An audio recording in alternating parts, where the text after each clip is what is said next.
Hürmetli vatandaşlık siyalarımızı davamlaştırırız. Bugün Çiğsağ 2020 yıl 4. ayının 8. günü haftaga çarşamba endilikki yuqorqi leksiyani davomi vatandaşlıkqa.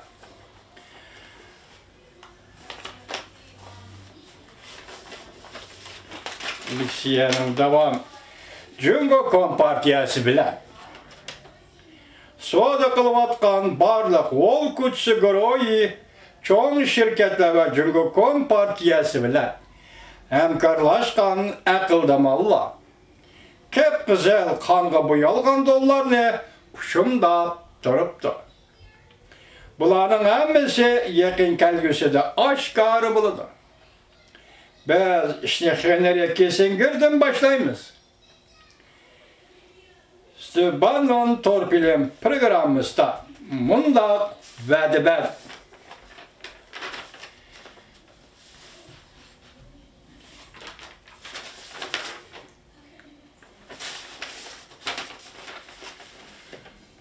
Ta ki en ahırkı nefsim kalgıca, men sizler bilen en ahırgıca köreş kılıp, haqiqiy qiyofetini oshkorlayman.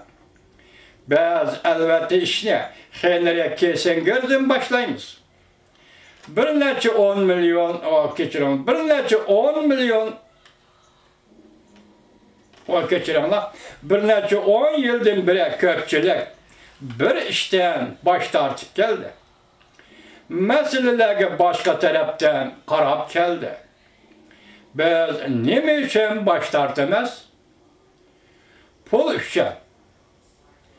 Çünkü Jungo'nun kul emgak gücünü yallap işletiş, Michigan ştatı ve Pennsylvania ştatı emgak gücünü işletken qaraganda köp payda beradigan işler. Henry Kissinger, Amerika Qo'shma Shtatlarning davlat bexatarligini sobiq maslahatchisi bo'lgan.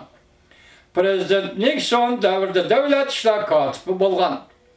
Su darvozasi voqeasidan keyin Prezident Ford hukumatida davrida mushu xizmatni davomli o'tagan.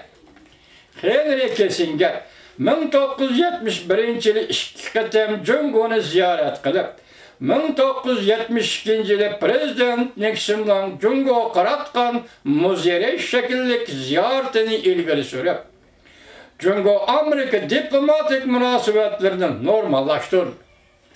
1979-yili Amerika Qo'shma Shtatlari Jungo hukumatini tashlab, Jungo Xalq Jamhuriyati bilan diplomatik munosabat o'rnatdi.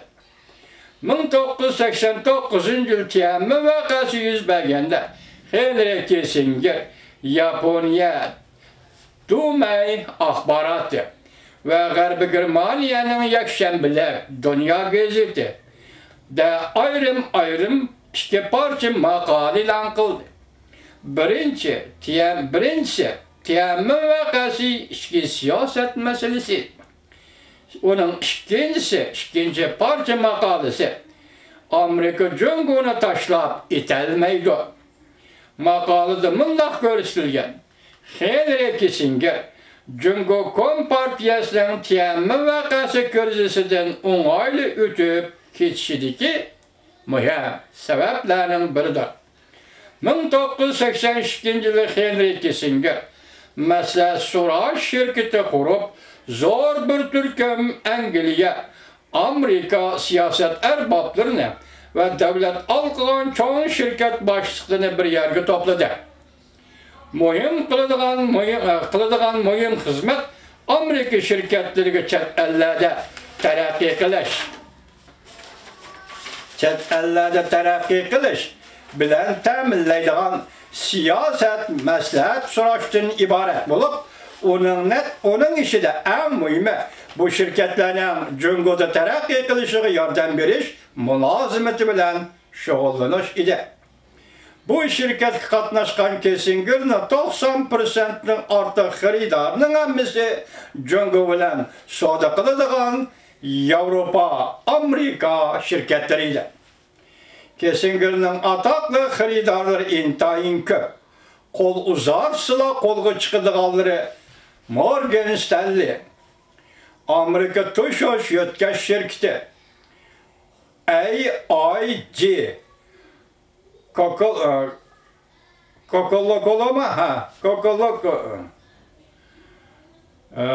GTE Coca-Cola GTE Uçur Alak şirketi Pinci yemek içmek şirketi Muhtaç elini alırken İngiliz yok yok bende vatandaşlar. Boeing şirketi Kore Dayu şirketi Mok doğru dermek işlem çıkarış şirketi Erken Port şirketi Zara geçilenler Zara Bankası Alişin şirketi bir telefon şirketi Volvo maşini sazlık Volvo dediğin Şveysaryanın bir maşinisi var. Maşini sazlık şirketi Katarlı şirketler Henry Kissinger Cungo'nun 4 evlat rehberleriyle görüşken bir çet 50 siyasi erbapta cümleden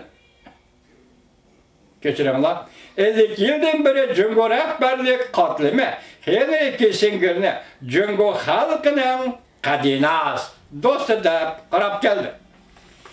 Govingo'nun torbiyetide burundan mundaq görüştülgen idi. Henry Kissinger vekilligideki siyasi güçlerden teşkillengen 50 yıl mabeynideki dünyanın tertibi Cungo Amerika yadrolığı da muşunda belgelemelerge ergeçken yer şarının konu tertiplerideki diplomatik münasibetle kımmet karaşla sistemisi ve dünya karaşla Cungo Kompartiyası Amerika'nın oluşası da kademe kadem kudret tepşika kadem taşladı.